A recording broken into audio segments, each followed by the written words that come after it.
नमस्कार साथियों, good morning. आपका रोजगार के किरदार में बहुत बहुत स्वागत है। उम्मीद करता हूँ कि आप स्वस्थ होंगे और मस्त होंगे, शानदार और ज़बरदस्त होंगे।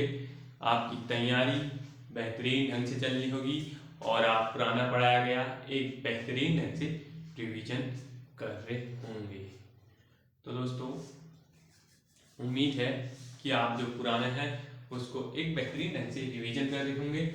तो नए टॉपिक को जो है वही टॉपिक हम छोटे भागों में तोड़कर पढ़ रहे हैं, उनको जरूर पढ़िएगा। और जो इस समाज सुधारक के बारे में पढ़े हम दो दो तीन चार चार करके हर 15-15 20 मिनट की वीडियो हो रही है, उनको देखे जाएगा। नोट्स बनाने की कोशिश करें और साथ ही में रिवीजन करें, ठीक है। नोट्स बनाते बनाते जो दूसरे दिन 10 मिनट 5 मिनट जितना भी दे सको, एक बार उन नोट्सों को दोबारा आने से पहले देखें। तो देखते हैं हम जो प्रमुख समाज सुधारक है, ठीक है। जो प्रमुख समाज सुधारक हैं उनके बारे में पढ़ने जा रहे हैं, जो है महर्षि गोविंद केशव कर्वे और ज्योतिराव गोविंदराव फुले, ठीक है। जो गोविंदराव फुले के बारे में हम पढ़ेंगे। तो इनकी जीवन के बारे में जो जो कार्य किए थे, कुछ कार्य में पर चर्चा करेंगे। देखते हैं महर्षि गोविंद केशव कर्वे, ठीक है। महर्षि गोविंद केशव कर्वे के बारे में पढ़ेंगे। तो इनके कार्य महर्षि गोविंद केशव कर्वे, ठीक है। जो है ये महर्षि गोविंद केशव कर्वे जी का जन्म कब हुआ था? इनका जन्म हुआ था 1858 में। 1858 में इनका जन्म हुआ था। बोलेंगे कि महर्षि जी का जन्म कब हुआ था? तो इनका जन्म हुआ था 1858 में हुआ था, ठीक है। इनकी मृत्यु हुई थी, अब इनकी मृत्यु भी देखेंगे 1962 में, जब चाइना के साथ वॉर हो रहा था उस टाइम इनकी मृत्यु हो गई, ठीक है। थोड़ा रिलेट करके लेने, ठीक है। तो क्या होता है, ठीक है, क्या होता है कि इनका जन्म कब होता है? 1858 में, ठीक है। 1858 में जन्म होता है और इनको भारत रत्न से कब सम्मानित किया जाता है? इनको भारत रत्न से कब सम्मानित किया जाता है? 1958 में। 1958 में इनको भारत रत्न से सम्मानित किया जाता है, जो भारत देश का सर्वोच्च सम्मान, ठीक है। जो सर्वोच्च सम्मान है क्या है? भारत रत्न। भारत रत्न से सम्मानित किया जाता है। भारत रत्न से सम्मानित किया जाता है 1958 में। भारत रत्न की शुरुआत कब होती है? भारत रत्न की शुरुआत 1954 से होती है, ठीक है। 1954 से होती है।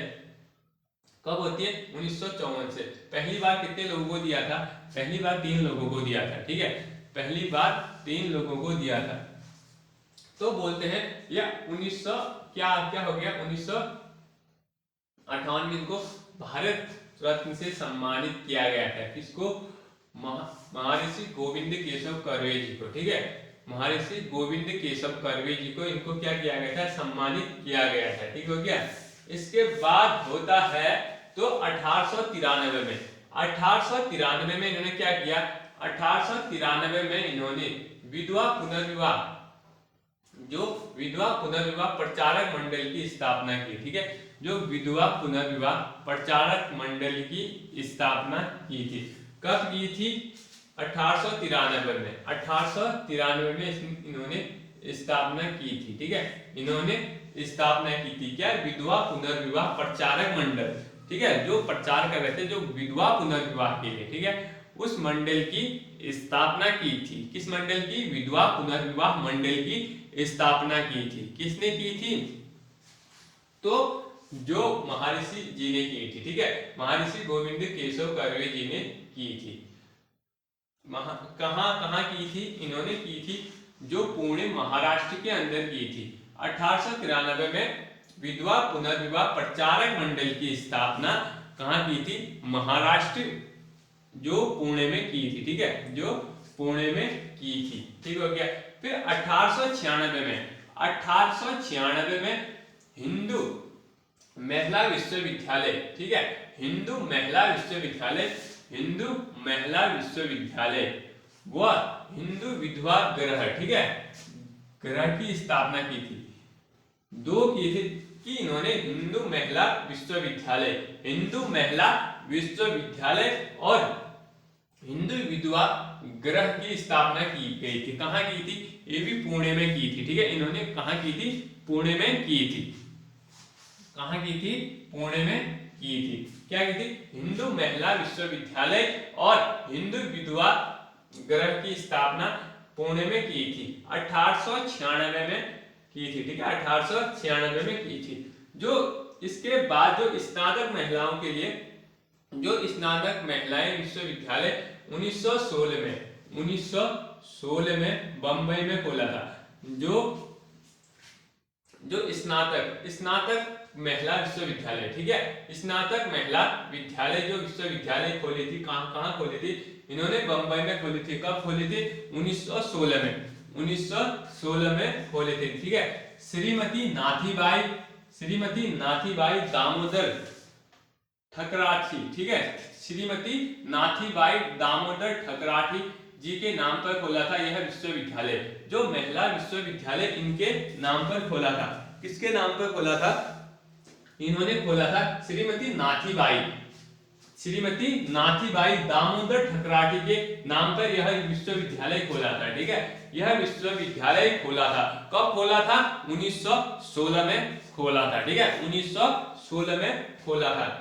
क्यों खोला था? जो महिलाओं के लिए था, जो महिला थी जो स्नातक करना चाह रही, ठीक है, जो क्या करना चाह रही, स्नातक पास करना चाह रही थी या पढ़ाई करना चाह रही थी, उनके लिए यह विश्वविद्यालय खोला गया था, ठीक है, यह विश्वविद्यालय खोला गया था। फिर इनके बारे में हम जानेंगे। पहले तो हमने क्या, महर्षि गोविंद केशव कर्वे जी और ज्योतिबा राव फुले, ठीक है, गोविंद ज्योतिबा राव फुले के बारे में हम जानेंगे कि गोविंद ज्योतिबा राव फुले, ठीक है, जो गोविंद ज्योतिबा राव फुले थे, इनका जन्म कब हुआ था? इनका जन्म हुआ था 1827 में हुआ था और इनकी मृत्यु हुई थी 1890 में, ठीक है, 1890 में इनकी मृत्यु हो गई थी। 1827 में इनका जन्म हुआ था और 1890 में इनकी मृत्यु हो गई थी, ठीक है, 1890 में इनकी मृत्यु हो गई थी। तो इन्होंने इनके कार्य किए थे, उन्होंने भेदभाव के खिलाफ जो आंदोलन चलाया था, जो भेदभाव के खिलाफ ना, काला गोरा और जाति भेदभाव, जो लिंग, जाति, महिला, पुरुष व काला गोरे के ऊपर क्या किया जाता था? भेदभाव किया जा रहा था, ठीक है, उसमें भेदभाव किया जा रहा था। उसको खत्म करने के लिए क्या आंदोलन चलाए, ठीक है, आंदोलन चलाए थे। किसने? ज्योतिबा राव फुले जी ने। ज्योतिबा राव फुले जी ने यह आंदोलन चलाए। और 1873 में सबसे इंपॉर्टेंट क्वेश्चन ये माना जाता है कि 1873 में, ठीक है, सत्यशोधक समाज की स्थापना की थी। सत्यशोधक समाज की स्थापना किसने की थी? सीधे आता है, और कब की थी? 1873 में। 1873 में सत्यशोधक समाज की स्थापना कहाँ की थी? महाराष्ट्र में की थी, ठीक है, सब ये महाराष्ट्र से संबंधित है, तो सत्यशोधक समाज की स्थापना 1873 में कहाँ की थी? महाराष्ट्र में की थी, ठीक है, महाराष्ट्र में की थी। इनके द्वारा लिखी गई पुस्तक, जो सत्यशोधक समाज की स्थापना करने के साल ही, उसी साल ही क्या हुआ था? इन्होंने एक पुस्तक लिखी थी, जो पुस्तक का नाम था 1873 में यह पुस्तक प्रकाशित की गई थी। जो पुस्तक का नाम क्या था? गुलामगिरी, ठीक है, इनकी पुस्तक का नाम क्या था? गुलामगिरी। जो इनकी पुस्तक का नाम था गुलामगिरी था, ठीक है, जो ज्योतिबा राव फुले जी की पुस्तक का नाम क्या था? गुलामगिरी। और कौन से समाज की स्थापना की थी? सत्यशोधक समाज की स्थापना कब की थी? 1873 में, ठीक है, 1873 में इन्होंने यह क्या किया था? समाज की स्थापना की थी। जो गुलामगिरी थी ना, गुलामगिरी किस भाषा में लिखी थी? जो गुलामगिरी जो पुस्तक थी वह मराठी भाषा में लिखी थी, ठीक है, मराठी, महाराष्ट्र साइड क्या चलती है? मराठी चलती है, मराठी भाषा में लिखी गई थी। जो गुलामगिरी थी मराठी भाषा में लिखी गई थी। कब लिखी गई थी? 1873 में लिखी गई थी। कहाँ लिखी गई थी? महाराष्ट्र में, ठीक है, महाराष्ट्र में लिखी गई थी। तो जो गुलामगिरी पुस्तक है ना, उसमें किसकी परिचर्चा की गई, किसकी चर्चा की गई? जो यूएसए के अच्छे लोग, ठीक है, जो अमेरिका के अच्छे लोगों को समर्पित इस पुस्तक में किया गया। जो अमेरिका के अच्छे लोग हैं, ठीक है, उनके बारे में इस पुस्तक में लिखा गया। गुलामगिरी में किसकी चर्चा की गई है? जो यूएसए के अच्छे लोगों के बारे में लिखा गया, ठीक है।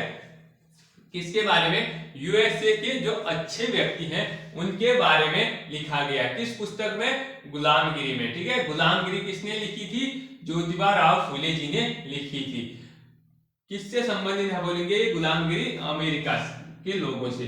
तो 1882 1882 में जो क्या किया था? 1882 में शिक्षा के संबंध में हंटर कमीशन से समक्ष गवाही दी थी, ठीक है। हंटर कमीशन से गवाही दी थी किसने? ज्योतिबा राव फुले जी ने, ठीक है। ज्योतिबा राव फुले जी ने 1882 में शिक्षा के संबंध में जो हंटर कमीशन के समक्ष में क्या दी थी? गवाही दी थी, ठीक है, गवाही दी थी। और इनकी पत्नी का नाम, जो ज्योतिबा राव फुले जी की पत्नी का नाम, ठीक है, क्या है? इनकी पत्नी का नाम सावित्रीबाई फुले था। सावित्रीबाई फुले, ठीक है। जो ज्योतिबा राव फुले के बारे में हम पढ़ रहे हैं, ये इंपॉर्टेंट है, ठीक है। इसमें से ये क्वेश्चन बन जाता है किसी एग्जाम में। तो इनकी पत्नी का नाम था श्री सावित्रीबाई फुले। ज्योतिबा राव फुले जी का पत्नी का नाम क्या था? श्रीमती जो था सावित्रीबाई फुले, ठीक है, श्रीमती सावित्रीबाई फुले जी, ठीक है, इनका नाम था। जो यह पहली महिला अध्यापिका थी। जो क्या थी? यह पहली महिला अध्यापिका थी, ठीक है। भारत में क्या थी? यह पहली महिला अध्यापिका थी। इससे पहले कोई अध्यापिका नहीं बनी थी। जो भारत में महिला अध्यापिका थी, पुरुष तो बने थे, ठीक है, पुरुष तो बने थे, लेकिन महिला क्या थी? पहली महिला अध्यापिका बनी थी। पहली महिला अध्यापिका बनी थी। कौन? सावित्रीबाई फुले। किसकी पत्नी है? ज्योतिबा राव फुले जी की पत्नी है, ठीक है, ज्योतिबा राव फुले जी की पत्नी है। कौन? सावित्रीबाई फुले। तो हमने कितना पढ़ लिया है? हमने पढ़ लिया महर्षि गोविंद केशव कर्वे जी और ज्योतिबा राव फुले जी के बारे में पढ़ लिया, ठीक है। आज क्लास इतनी होगी। तो दोस्तों, क्लास कैसी लगी? क्लास अच्छी लगी हो तो कमेंट करें, लाइक करें एंड सब्सक्राइब करें। तो दोस्तों, आज के लिए जय हिंद, जय भारत।